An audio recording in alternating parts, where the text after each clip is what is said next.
मीरा को लगन लगाने के लिए सिर्फ लगन लगाई थी उसने। और लगन कैसे लगी, ये बड़ी रोचक कहानी। प्रारब्ध होते हैं हमारे और आपके, प्रारब्ध हैं कि हम यहां बैठे हैं। अगर प्रारब्ध नहीं होता तो हम यहां नहीं बैठ सकते।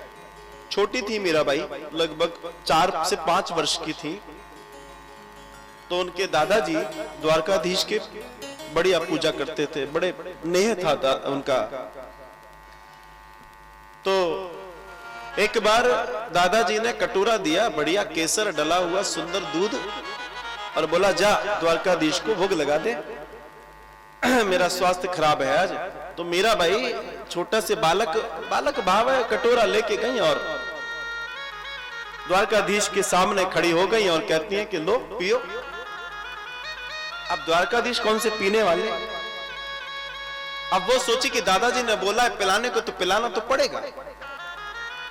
अब वो बड़ा आग्रह करने लगी और अंत में जाकर भगवान को बड़ा पी भाई पी, भगवान कहाँ पी। तो मीरा जी थोड़ा सा ऊपर गई और उन्होंने भगवान के गालों को ऐसे गोल गोल से गाल थे उनके, तो उनके गालों को ऐसे पकड़ा, पी रहा है कि नहीं पी रहा, जल्दी पी, दादाजी डांटेंगे।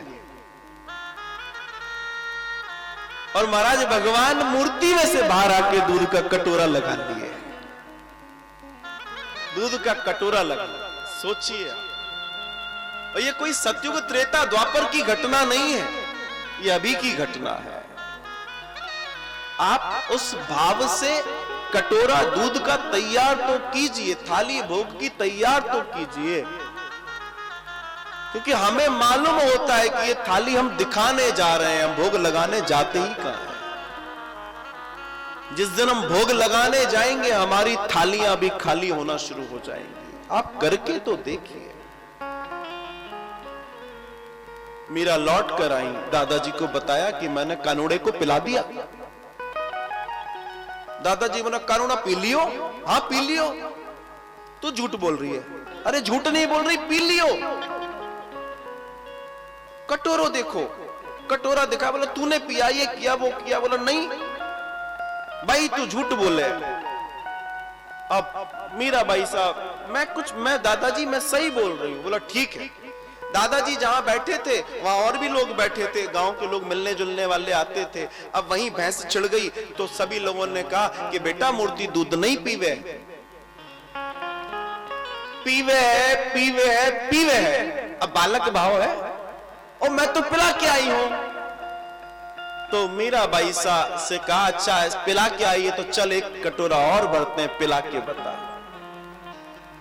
और महाराज वो कहती है इसमें कौन सी बड़ी बात है, चलो। अब मीरा को एक कटोरा दूध और दिया गया और सब साथ में चले और सब खड़े हैं और द्वारकाधीश के आगे कटोरा रख दिया। बोला एक और पी। अब भगवान काय को, अब तो भगवान तो पर्दे में रहना पसंद करते हैं, तो भगवान ने कहे कि अब कहां से पीऊं, मैं इतनी सारी भीड़ लेकर आई है, नहीं एक और पीना पड़ेगा। और साहब बहुत जब देर हो गई सब कहने लगे देख हमने कहा था ना नहीं पीते। बोला है चुप रहो, पिया है इसने और ये फिर पिएगा, मैं कह रही हूं ये पिएगा। और साहब जब बहुत देर हो गई ठाकुर जी वापस से मूर्ति में से प्रकट नहीं हुए, तो मीरा मूर्ति के बगल में ऊपर खड़ी हो गई। जहां मूर्ति ऊपर होती है ना, मूर्ति जमीन से 3 फुट ऊपर होती है, तो ऊपर उस चबूतरे पर खड़ी हो गई और एक हाथ में कटोरा है और एक हाथ भगवान के गले में डाल के कहती है पी, और मुंह से लगा दिया, कटोरा खाली कर दिया। साहब ये है भक्तों की वो प्रक्रिया जिससे गुजर कर आज हम उनकी बात कर रहे हैं। पात्र बनना जरूरी है।